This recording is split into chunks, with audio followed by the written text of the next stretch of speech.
Who here is a filmmaker? Excellent. Who here is a filmmaker with your film in the festival? Excellent. Welcome and congratulations. Who here is an aspiring filmmaker who is hoping to learn as much as you possibly can today? Excellent. So we have something for everyone.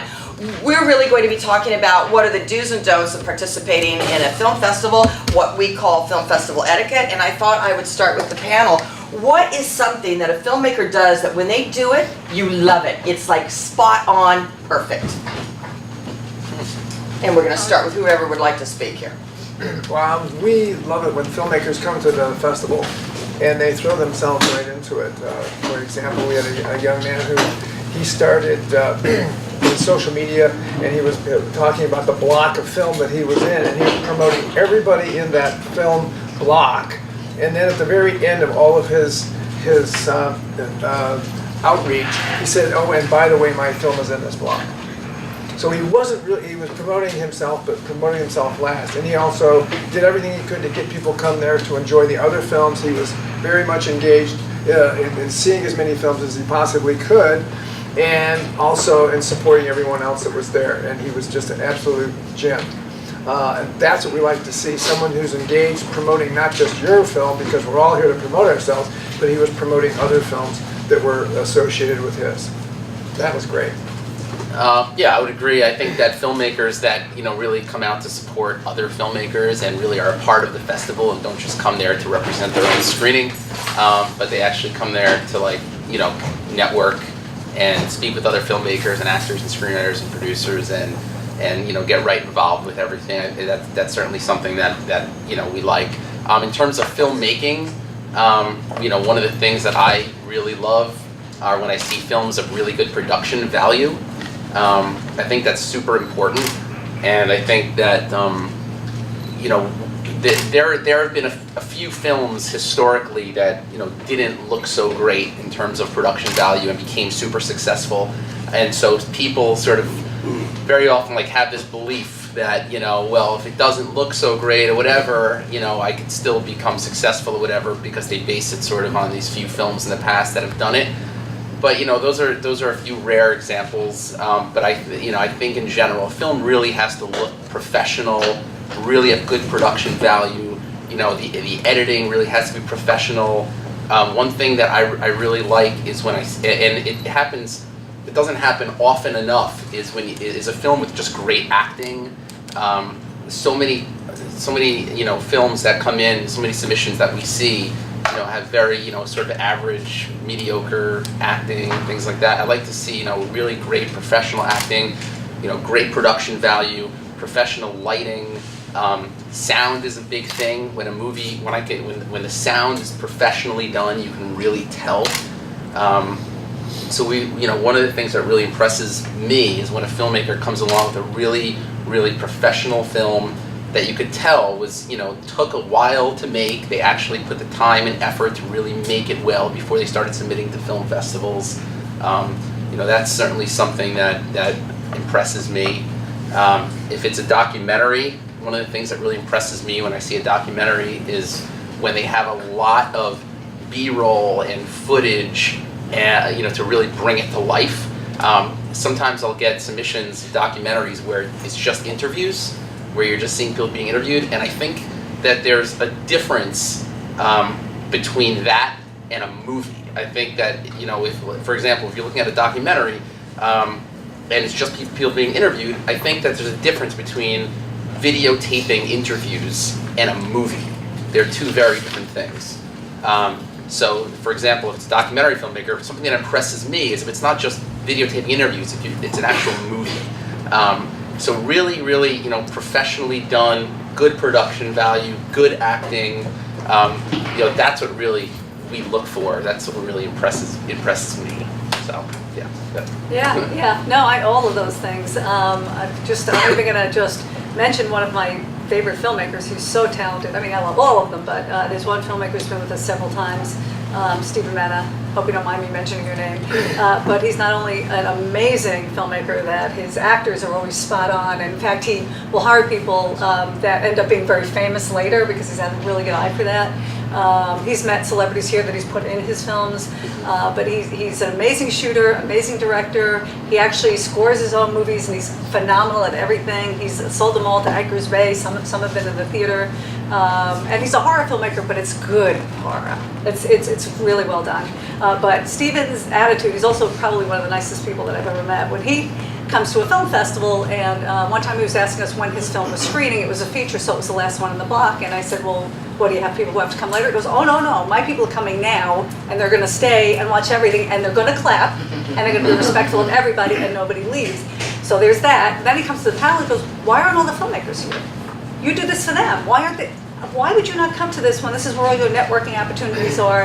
And he will come, and if we need him for a panel, if we need him for anything, when he's not, doesn't have a film at the festival, he's the first one there. He promotes everything, and he's there. Now, granted, he's local, and I understand as a filmmaker myself that you can't, I'll only submit to New York and New Jersey film festivals because I just can't travel all over the world at this point, but they want you there. So far I haven't, only one, but there's a reason for that. There's, you make sure you're at your film festival, you make sure, meet the directors. That doesn't mean you're gonna win if you get to know the directors, but it helps them connect with your film. First of all, it's like, oh yeah, that's that guy who did that really good film. And not that will necessarily make them win, but it just makes a really nice, place to work together and for you to network. So yeah, and the quality, that's another thing. Great actors, that's a big thing with me, and probably the biggest thing for me, since I also am a casting director and a filmmaker, is that will take me out of the moment. I'm not a judge anymore. I stopped about 3 years ago, but I'm still integral to putting a lot of this together. But not great actors will take you out of it. If the lighting, it can slide a little bit, but not. You got to be able to see the film. And sound, if the sound's bad, your film is coming off in 2 seconds and nobody's going to watch it because they can't hear you. An audience will forgive almost anything if the story's good and the acting is pretty good, but they're not going to forgive if they can't hear it. So, it's those things at documentaries, where I agree with everything you're saying. One of the things I think about documentaries, and our technical person will agree, almost every documentary is too long. Not that you don't have a lot of, and this goes with films too, not that you don't have a lot of great material, but if you're not introducing anything new, people are going to get bored. They got to move on. So it's if you have a documentary for an hour and a half, it may only really need to be half an hour if you're not introducing anything new. And same thing with films, and one of my wonderful features that I remember from years ago, great feature, it was an hour and a half, and they asked some questions about editing and how hard it was to edit. And he said, well, it's really hard because we have 3 hours of phenomenal footage, but an audience is only going to sit through an hour and a half. And he was right. Where a lot of filmmakers fall in love with their quality, with the film itself, and I really understand that, but sometimes that 20-minute film really only needs to be 10. And you got to play with it, with editing, take out, see if it works, take out, see if that works, and just make it as tight as you can. So Don, maybe you could talk a little bit about what you're looking for also from films, because we kind of covered that already. So why don't you catch us up, and what are you looking for? What do you like to see? I look for is I like to see unusual stories well told, and I like to look for earned endings. I practically fall out of my chair when I'm watching something that comes along and is a forced happy ending. So I don't care what the ending is as long as it's earned. In other words, the story adds up to the ending that the filmmaker had. It wasn't forced. Also, sound is a big deal. It's a very big deal. You can have incredibly beautiful images and good acting, but if the sound sucks, you're done. As opposed to the other way around, if the images are a little iffy, let's say, but it becomes it's a style, and you have great sound, well then it could be something that can work for you, depending upon the kind of story that you're dealing with. So there is that.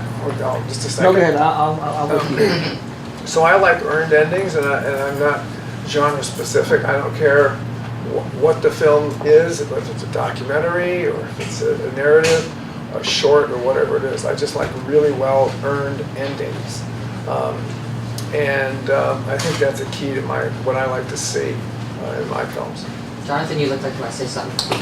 Oh, no, I just wanted to follow up with what Debra was saying regarding the length and time. Yeah. This is such a huge issue, which I'm sure you see all the time. Like, so often, filmmakers the movies are too long. Yeah. And there's so much stuff that doesn't need to be there. You know, like I myself, you know, I've made some films. I look back, I'm like, I can't believe that. Like, why is this in it? Why, like, it's so much better to have an awesome, like, 7-minute short than a 2-hour feature that just sort of drags. You know what I mean? Mm-hmm. You know, one of the things I love about Martin Scorsese that I think he does so well is that there's never a dull moment. Like, he's so great at making sure that every second something's happening. You know. But so I get so many submissions where, you know, you see just a person walking down the street, you know, like that doesn't need to be there. Just, you know, something needs to be happening every second. I'd rather see an awesome, like, really short film than sit there and just reacting a 2-hour feature. You had a question here? How do you feel about, weigh in on, if you say you shoot and your sound is so-so, how do you feel, one editor recommended that we add like a little narrative. Add a narrative You mean explaining narration? what. Like narration. Narration. That's fine. I mean, if it works. I'm not talking about much, I mean just a little here and there. Well, if it's supporting the story, then absolutely. That's the bottom line. Whatever it is you're doing, if it supports the story, that's a valid thing to do. Period. That's it. All right, so what are some mistakes that a filmmaker might make starting straight from submissions? Letters that maybe don't need to be written, questions that don't need to be asked, information that doesn't need to be shared. Anybody have anything to share on that? Not a pet peeve, but one something. You always get a letter, we get letters, a lot of emails. It simply says, you know, this is a work of love. I've spent all my money on this particular film, and could you waive the fee? And the answer is, Paul, what do you know, the answer is no. You know, and so we throw it back on them and say, well, what do you think it's worth? And why did you pick us? You know, because sometimes those are just blanket emails. They just machine gun them out there to everybody, and it's simply, and then you'll say, well, why us? And then you get another repeat of the same email. And it says, look, you know, in other words, focus. Focus. I mean, if you think our film festival is really that valuable to you, then say that. Why us? You know, we're still not going to waive your fee, but maybe we'll reduce it. You know. Yeah, that's one thing is when you open, it's like, oh, here they come, and you will get just like dozens of people, we have no money, blah, blah, blah, blah. Yeah. And it's just kind of annoying, and yet I understand it coming from filmmaking, from a filmmaker perspective. However, what we do too, our prices are ridiculously cheap, ridiculously. I think we just raised them $5 a piece after not raising them for like 15 years. And you know, people are like, well, can you waive the fee? It's like, the fee is $10. You have a short film, right now it's $10. It's going to go up a lot the longer you wait, but it's $10. Or you don't have lunch for one day. I mean, it's, you know, like almost that ridiculous. And because you get so much value from being in this film festival, if you get accepted, you know, it's.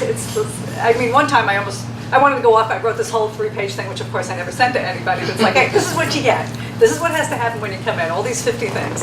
You're gonna get interviewed. You're gonna get on YouTube. You're gonna meet other filmmakers. You're gonna get a free opening night party with a full spread. You're gonna get panels that are all free, you know, with industry professionals, and you know. And then I just thought, heck it, you know. Hopefully they looked into that. But yeah, that's kind of frustrating. And yet I kind of understand it. But if you stay on top of it, you know, a lot of film festivals, I think all of us have early birds. You know, Yeah, so just. right. And if you can't make it that year, if you're in the extended deadline, where now it's really ridiculously expensive because we don't want to see any more movies, you know, then wait till next year, you know, and submit at the early bird, which is what we've told people, you know, from time to time. Would it be fair to say that every film is a labor of love, even if it's a $25 million? I mean, we would hope that every film is actually a labor of love, yes? And you're all filmmakers, so you really recognize that. So I would say that's number one thing you're saying is that don't tell us it's a labor of love, kind of approach us in a professional way saying, this is how we want it to progress with you. Jonathan, did you want to add something? I mean, as far as, you know, with the information that, I mean, as far as fee waiver, we get a lot of fee waiver requests and stuff like that. And yeah, unfortunately, that's something that, you know, you can't really, it's not really fair to waive fees for some and not for others. And it's just, you know, we get a lot of requests, but unfortunately, you know, there's only so much, you know, you can do, you know. And as far as like the information that's provided, I mean, I guess I'm sort of the opposite. I think it's important to get a lot of information. I like to know that a film has a website, has a Facebook page. absolutely. I want to know who the cast is. I like to know that stuff's going on. You know, it's like, I like to know that it's not just this thing that just came out of nowhere and no one knows about it, and it's just, you know, I like when the filmmaker comes in with a whole thing already, you know what I mean? Right. So I kind of like to get as much information as possible. I think one thing that's really important that filmmakers really should share is where their movie has screened before. Yes. You know, because you know, a lot of festivals, you know, they want premieres, they want stuff like, you know, and it's important to let the festival know, you know, where you've screened before and everything like that. If a film's been on the festival circuit for 3 years already, it's played everywhere, you know, that's important for a film festival to know, and see if that's something that, you know, we're still interested in or not. Like, you know, so I like to get as much information as possible. That's great, and in a professional way, like this is what we've done, this is who's attached, this is the history of it. Don, you have Well, two things. One, on submissions and waivers.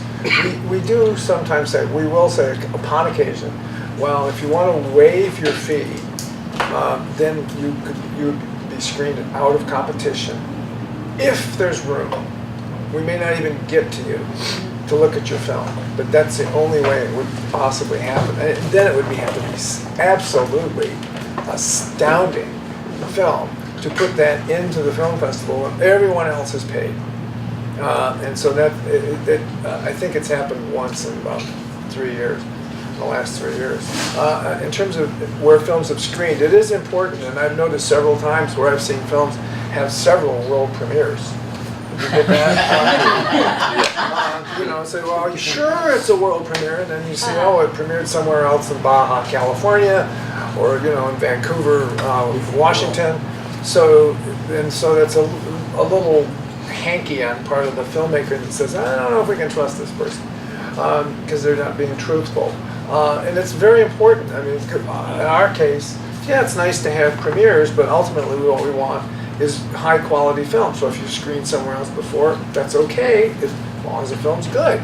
That's what we really want is good films. And I think we've managed to do that in our 7 years. How do you feel about a filmmaker who has submitted to you and it's going to be a world premiere, and 3 weeks after you've announced that they're in, this filmmaker is going to be pulling out because their film has been accepted into another festival that only wants premieres? It happens. How do we feel it happens? Yeah, it just What happens. advice can we give to a filmmaker? Because I understand they're entering into a lot not knowing. And if I get in, I'm just going to have to withdraw here. How do you feel about that? How can we better manage that? Yeah, I mean, I think the filmmaker definitely has to, you know, just let you know. You know, there has to be communication so you understand what's happening. We had a film a couple years ago. Anne Heche was in it, and we were excited, and it was going to be the New York City premiere and all that kind of stuff. And then, you know, the film got into Sundance, and they, you know, they were very, you know, they called us up, explained the situation. I totally understood, of course, you know what I mean, and that was it. So I think, you know, that you know, there just has to be a lot of communication going on. You have to let the festival know. Let the filmmakers know that what does that happen to the festival? So because once you announce, most people have already programmed, right? So what does that do to you? An hour and a half biggie, and 20 minutes small, whatever. It's now suddenly gone. What does that do to you the next couple 7 days for you guys? We always have a lot of films that didn't get in that we wish we could have programmed somewhere. So we'll slide them right in. In fact, I always say you just made 7 people very happy, because we usually take a bunch of shorts unless there's a feature that didn't get in. You're not happy about it, but again, as a filmmaker, I understand. What I do for your filmmakers, I actually keep a calendar of all the potential film festivals I could be in, and I try not to. Every now and then you miss because you're at work, you know, you're somewhere and you're just like, I'll do it, and then, oh crap, I entered this, and you don't yet know if it's in. I mean, just for example, I just had the New Jersey International Film Festival only take premieres for New Jersey, and I've been trying to get into it, so I applied, and they sent me a letter saying, all right, you didn't get into this one, we really, really like your film, and you're right there, so we're going to put you in the fall one, but I'd already applied to 3 other New Jersey film festivals, and I wrote them back, and I said, look, there'll only be one before this. If it gets accepted, could you make an exception? And they did. You can try that as filmmakers. It's sucks when that happens and you think you have the world premiere, because if it's too soon, the journal's already gone to print. So then we do a sheet that, you know, we put in there in the beginning, you know, whatever. And when you make it a sheet, you're just singing happy songs. And No, you just like, then you gotta change the website, and then you gotta hope you don't miss anything. Because now you gotta change the website, now you change the voting ballots, now you gotta change, you don't understand that one little change takes hours of work. and you don't get them all. What? Opening night, you will open Yeah, something, you'll see. and it's terrifying. There it And that's is, one thing. yeah. And so, actually, just throwing on that, when filmmakers say, "Could you just move my slot?" No, we can't. You know, because that will require tons of work. Because now we have to move something else. It could be, it's just too much chance for error. You know. Well, it's also.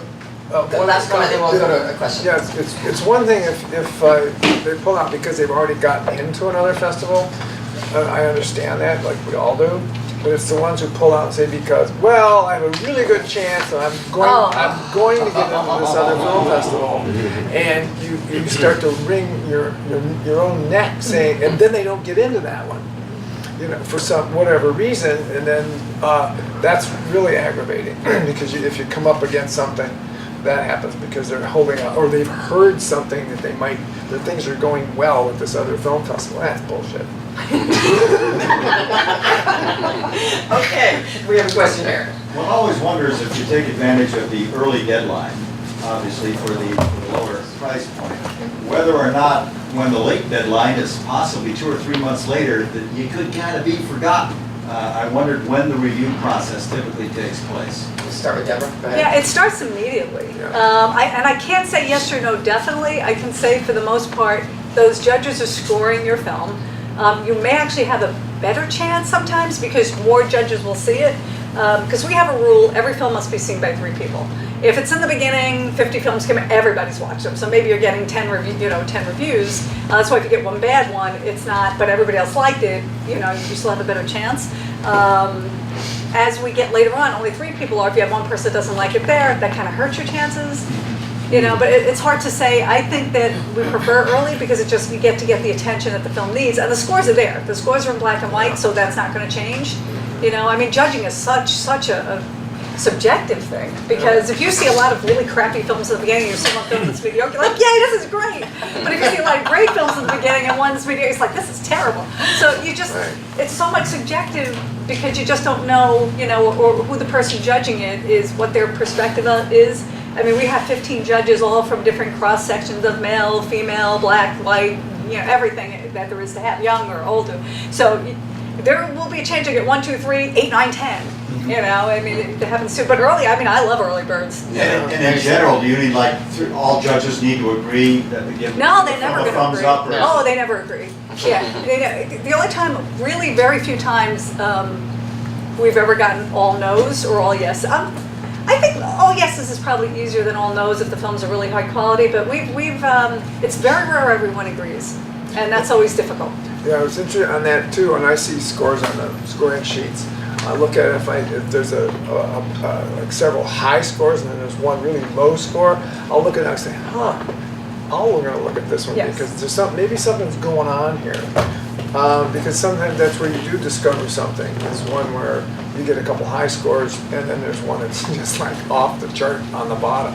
So I go, take a look at that. And sometimes we found some real gems that way. And judging is important, it is important, I would agree. The early birds, you do tend to take a little bit more care with those because you're not as bogged down, but the scores do carry on. And then there's sometimes you have to go back and look at things again just because you have to go, oh, wait a minute, isn't there something so-and-so? Yeah. So you do that. As far as what you said about if you submit in the early deadline, you're going to be forgotten 3 months later. We have a flagging system where if it's a film we're interested in, we put a little flag next to it. Yeah. So our submissions open in April and they close in August. So when August comes along, we go back, we scroll back on our database to all the ones that were flagged from months before, and then we put those into its own collection. So nothing gets forgotten. That's why we do the flagging system, so that we can refer back to the ones from months before, so nothing gets forgotten. Twice for the Queens World Film Festival, the people who had the first submission was actually in the festival 2 times. number first submissions. So I thought that was kind of interesting also. And other questions here? Yes, go ahead. Hi. So I have a narrative film in this festival. It's mostly what I make, but I'm making an experimental film now that I shot on Super 8 film. I've never made an experimental film, so I was wondering what you look for in an experimental film. What? If you take experimental, not too long. What? You can, not too long. Not too Yeah, long, unless the yeah. judges are smoking, because, if it's something really gorgeous but it doesn't go anywhere, it better be Fantasia, Well, yeah, it also depends on the nature of what you call experimental. Sometimes all films are experimental. You really don't know what in God's name is going to happen when it comes out. That was an experimental 90-minute narrative.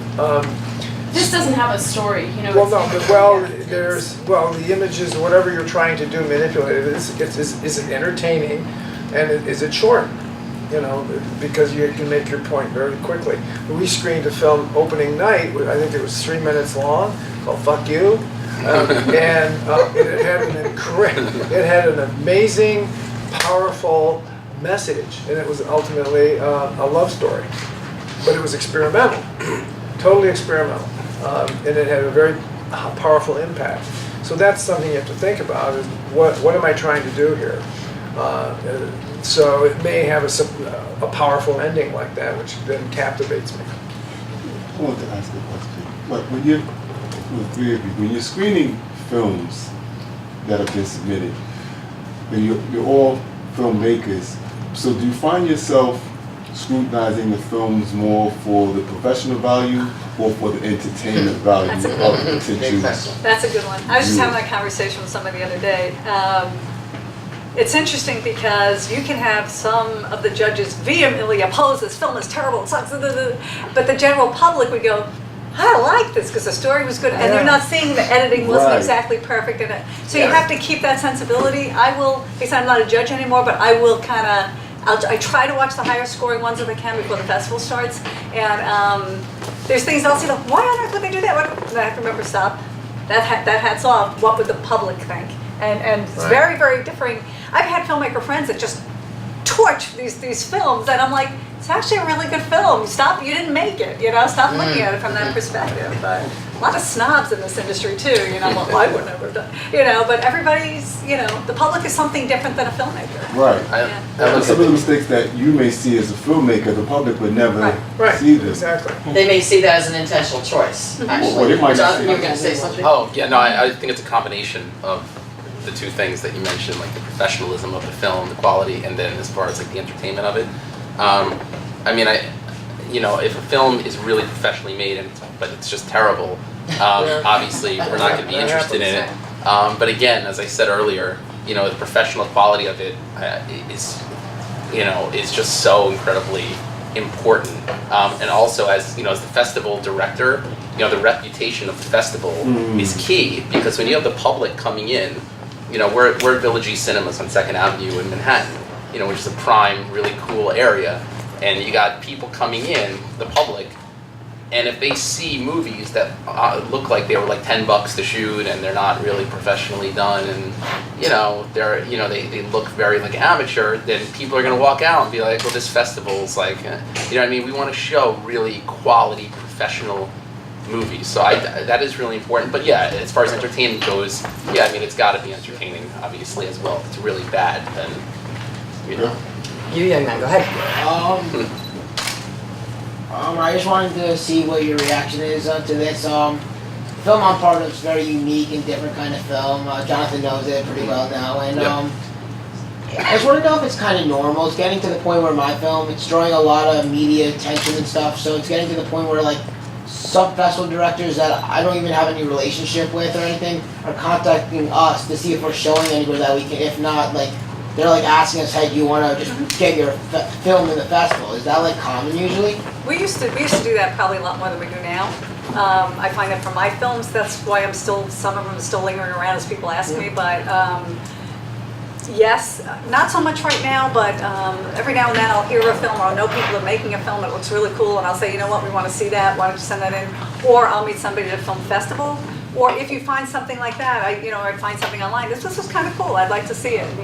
If we invite you, not saying, hey, why don't you submit, but if we say we'd like you to submit, they're inviting you, then we will waive a fee in that case. If we, again, if we meet 50 people at a film festival and I say, why don't you send in, we're not, I'm not necessarily waiving anything, but if I go after you specifically and say, we'd really like to see that, can you, we'll waive the fee, we'll tell you if we plan on waiving the fee, but yeah, people. Are any of you guys ever asked about, what do you know about this filmmaker, what do you know about this film?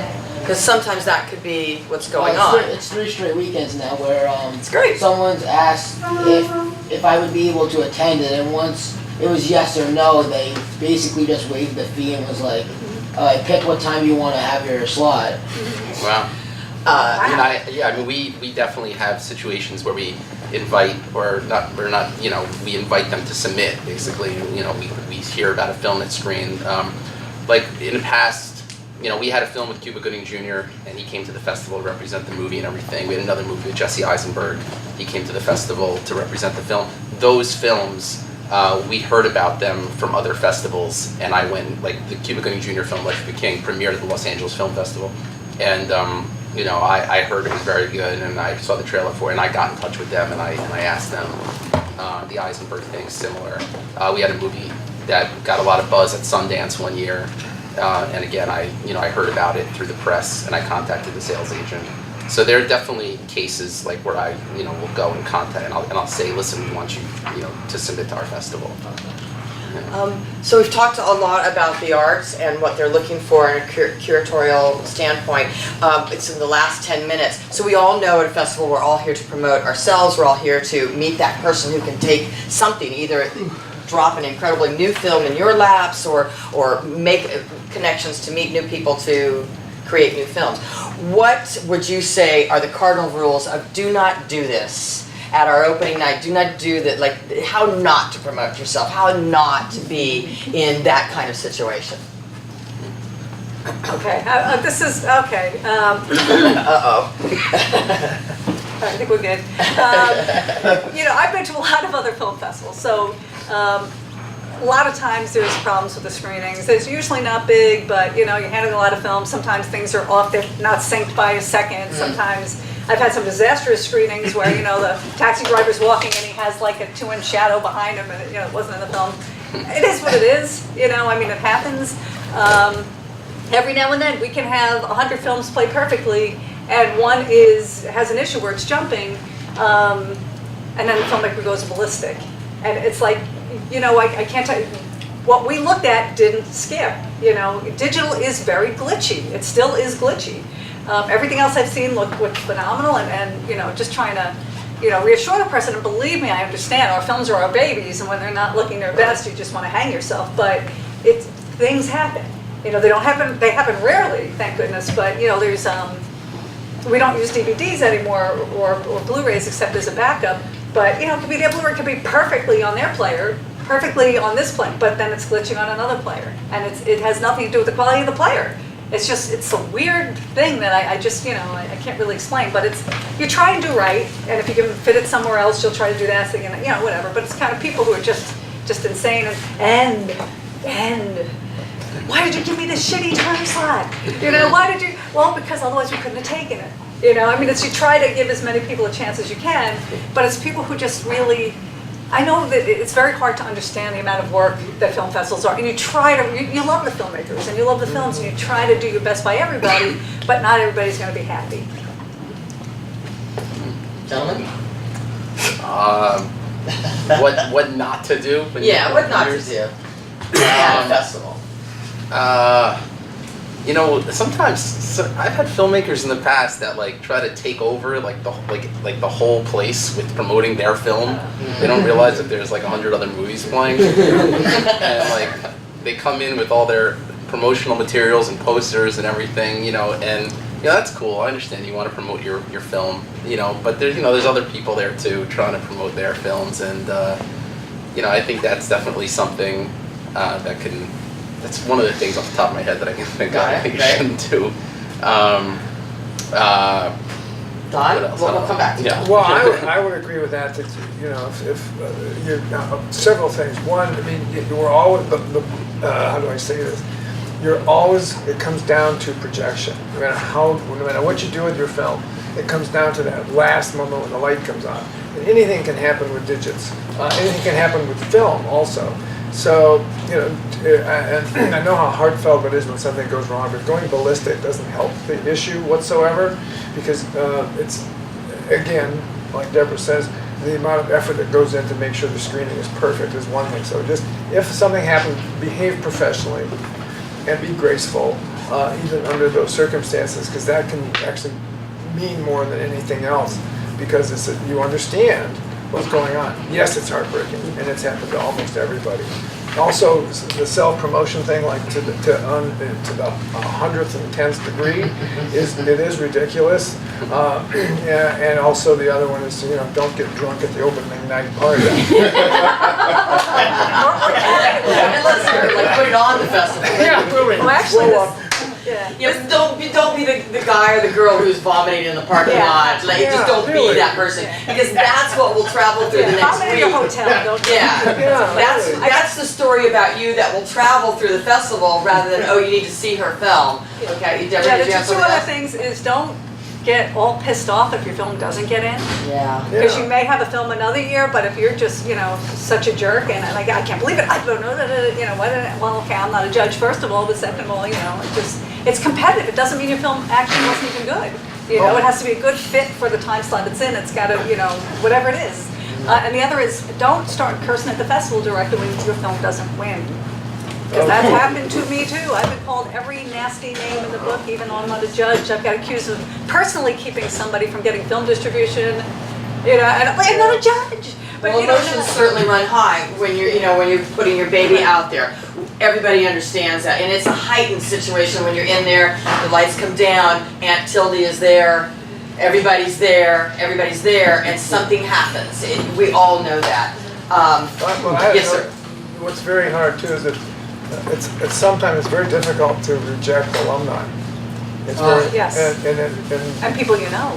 well, exactly. That you People have you to. know, and you simply say, well, it just there was so many others that unfortunately were scored higher than yours. It just wasn't your time this time. But you know, next time try again. You never know. Would it That's a be tough safe one. to say that every time a screener comes in and you put it in, that you're really hoping it's brilliant? Yes, absolutely. That'd be Right. amazing. So I think that that's something that filmmakers need to know. It's like actors. When you go into an audition, we want you to be the one who you're it, we're done, we don't need to see anybody else. They want to see that film that just is a mind blower. So no one's looking at 500, 600, 700 films like, oh God, not again. These guys eat, sleep, and drink it. They're passionate people about it. And I don't think you could have better people looking at your submissions. In the interest of time, how about a wrap-up statement from everybody, then we can kind of mingle? Would that be good with everybody? Is there any last questions? Is there any questions? Any questions? One question. And I like to get all three of your opinion. But how long do you normally give a film before you say, okay, this is terrible? Like when you're initially viewing it. We used to watch the films all the way through. Then I think about 10 years ago we said 10 minutes. If it's bad in 10 minutes, and it's, you know, because most of the audience is going to sit through that, but there are still people, the new people will still watch it all the way through. And I was like, yeah, but the last 5 minutes were great. Don is scaring me because you know, I don't want to give the concept of, but I went for power in the opening credits of my film, and the production value of it is purposely kind of terrible, but it's done that way for impact. So I'm like, you know, he would see that and be like, this is not good from a production perspective, but then not move on to the next, you know, 3 or 5 minutes of my film. So, I mean, for me, I know we watched the for the most part the whole thing. I mean, okay. So does Don. Yeah, we do too. Yeah, so does Don. Yeah. yeah. So But- Jonathan. Johnson. Yeah, Jonathan. Don, Yes. yeah, good I job. can scare you. For the most part, you know, you watch the majority of the film. There are cases, like Debra said, if a movie comes on, if it's a 2-hour feature film, and in the first 15 minutes, I mean, the acting is just awful, and the production value is just a joke. And Right. you know after you come on, this is not like a festival-ready film. Okay. Maybe it's cool for like YouTube, or I don't know, whatever. But this is not for like a theatrical screening. This is not ready for that. And sometimes when someone's trying to do a specific genre, genre films are hard to do. A film noir isn't just black and white. And so, I mean, sometimes you can, if it's a genre-specific film, you can tell pretty quick if it's working or not. Because we've seen so many of them, we've done films ourselves, and it's hard. If it's a period piece and a car drives by and it's like from the 1600s, Yeah. not gonna work. So there are certain things that kind of tell you, but we try to get through all of them. We watch them all to the front. One thing that's tough sometimes is you'll see amazing credits at the beginning, and then the movie just drops out of nowhere because you can control the credits digitally. It's a series of, it's graphic design. It's not filmmaking. It's part of the filmmaking, but the credits come on like, wow, somebody's production, and then it's a huge letdown. That happens a lot. The credits are really well done. Go ahead. Yep. I have a quick question. Do you look at any other materials besides the actual screening copy? Right. Or any of you? Do you Yeah. look at, You mean outside of the actual film itself? yes, do you look at marketing materials? Do you I look always, at- if there's a website link, I always go to their website. Yes. If there's a Facebook page, I always go to their Facebook page, because, if they have a Facebook page and it's got like 2,000 fans, it shows that this is a film it's already in motion. Things are happening. This is exciting. You know what I mean? Totally. Yeah. I look at marketing materials. I look at the bios of the cast. It's a professional cast that's been in stuff before. They're working actors. All that stuff I think is really important. there's a lot I of would though read the submission rules very carefully, and if they've asked for it, send it. If they haven't asked for it, don't send it. But I think everybody in this age will now immediately go to IMDb, Facebook, see what their machine is like. Are they really understanding the enormity of the business and trying to move forward in that way? I saw another, yes.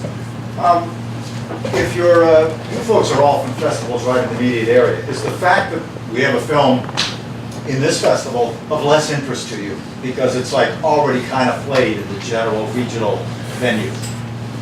I mean, for We're me, not local to each other, really. yeah, I mean, for me, it depends on what the movie is. Like, if it's a short film, let's say a 7-8 minute short film, whatever, it doesn't really make that much of a difference. But if it's a feature film that has, let's say, some celebrities in it or something, and it's got some buzz behind it already, and it maybe played some other festivals out west or something already, I totally want the New York premiere. Yeah. You know what I mean? That, because that's a big event. And the other thing is, if you have celebrities in a film, if you're the premiere of that area, there's a good chance they're gonna come. You know what I mean? And then that's exciting for everybody. You know what I mean? So yeah, it depends on the movie. Big feature film with celebs, I totally want the premiere. Short film, not as much of a difference. Yeah, we don't care. We really actually don't care about premieres.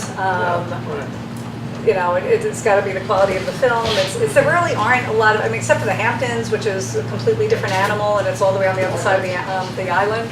There's really not much out here, so it really doesn't matter to us. The city doesn't really matter because there's so many Long Island people, and I have. Wherever I play, there's a group of people I know from all of those areas, that I can't, if I go to the city, all right, there's actually a few festivals that are all in that same theater, right, am I correct? Yeah, so that might get a little dicey if they're so close to each other. Yeah. But, you just gotta pick your festivals carefully, try not to make them so close together, or I'll start one in the beginning of the festival circuit and then the other one, later on, because there's always people who want to see it, and everybody's so busy that they can't always get there. So, so that'll work. Or even in New Jersey, I have a lot of New Jersey filmmaker friends and whatever that they'll go to they'll go to New Jersey. So, yeah, but I understand. I understand what you're saying. There is a better chance you'll get the celebrities and whatever. Yeah, and we they're not have to gonna be come lucky out with twice for the same. Right. Sometimes, but they got to be very high involved with the film itself. But, Yeah. But last question here, and then final thoughts. Can I ask you a question? There's a low barrier to entry, what we used to call in the law, to filmmaking. And 20 years ago, this is the only way your film got out there. Now, there's Vimeo and YouTube and all of that stuff. how do you deal with that in the context of a film festival? Are you looking for stuff that isn't out there Yeah. being Yeah. spread widely? Oh, absolutely. If it's special, if it's online, I don't want it. Yeah, Yeah. totally. I think Why most should I? festivals are like Yeah. that. Yeah. Yeah, because I know there's a big thing now for online streaming as part of the film festival, but if it's been out there, there's no reason to do it. Somebody can pay $3 and see it. Why would we show it in the film festival? Yeah, part of the film festival is, in theory, you're going to get to see it on a big screen, and that's a big difference. And again, I would agree if it's already streaming or someplace else, you know, it's got lots of hits on whatever streaming service it is. Well, that's fine. That's your outlet. That's great. But you know, if it's going to be on a big screen and we go to all that effort to make sure that you know you got 10K HD projectors up there, that it's special. It's a special. Plus you get to day. meet the filmmakers a lot too, so Yes. that's another draw is Right. if the filmmakers come for Q&A, that's big. I have friends that program for Tribeca, Sundance, all South by Southwest, like all these, and other festivals around the country. I don't know any festival that takes movies that are on YouTube already. Right. I don't know. It seems to be a delicate balance because you want to promote what you're doing, but at the same time you don't want to make it so widely available. Sorry, Yeah. that you know you're right. It's already been there. There's no Yeah. point in. Yeah. Well, there's so many festivals now, and if you really do your homework, you can find your niche festival that's perfect for you. And you know, everybody is saying that it's really difficult to take a film and give it its proper space if it's just been out in wide distribution. You could put like pieces of it, you could put a trailer out there and really push it, but you know, save it for that theatrical experience. There's nothing like seeing it in that big rectangle, and that's the medium that you're working on.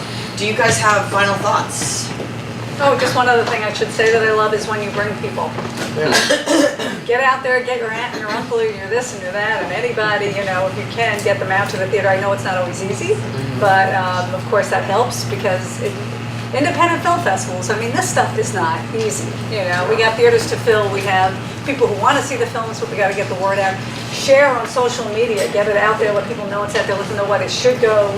You know, contact organizations that might, if it's a documentary, that might be interested in it. We try and do that too, but you should do that as well. Get press, we do press, do your own press as well, and share that on all the sites. I mean, we're here to bring something to the public, but really LIIFE especially is about you guys. It's about filmmakers. You know, that's one thing that people love about this film festival is one venue, the lounge is open all week, people meet all week, people get jobs. I have somebody who comes in from California to work with filmmakers she met here, you know, I mean, and that's what it's about. So we're gonna put our in, you guys put some in too. Yeah, I guess my final thought's very similar. I think that if you're making a movie, yeah, I think you have to build a whole world around it. You look at, you know, obviously we don't have the budgets of like Star Wars and things like that. But if you look at the stuff that like the big studios do, you know, they've got T-shirts, they've got a soundtrack, they've got this. Obviously, we don't have that kind of money, but but on a much smaller scale, if you make a movie, yeah, have a website, you know, have materials that go with it, have publicity still, you know. Have a Facebook page, totally, like you have a trail, you can have a trailer on YouTube, not the movie, but you have a trailer, like build a whole world around it, get people like pumped up, there's a whole thing going on. Not a movie should not just be a movie. Like I said, when I get a submission, I look at all the stuff that surrounds that movie as well, you know what I mean? And yeah, that's what I think. Tom? Be professional, be gracious, and be thorough. That's what we look for, and that's what everybody should do in terms of their work. We know it's a piece of work that you really care about, but all those other things go along with it. You know, it's really a joy to meet people who are professional and gracious and who ask questions as opposed to being demanding. You know, how can I help? What can I do? Those kinds of things, because that's what we want to do. We want to be here to do that for you. We're like a service once you're in. We want to promote you, but you know, also so ask us questions about how you can be more involved, and that everything that these guys say. Bring people, support the festival, go to other films, and support other films within the film festival. Make the most of it. I'm sorry. To all of the filmmakers here, you know, congratulations and our condolences. You do have a tiger by the tail. Do not let go. If you are a filmmaker somewhere on the process, you will finish your film. You will finish your film. you will finish your film. We look forward to seeing everybody on the festival circuit. Best of luck to everybody, and thank you to our panel.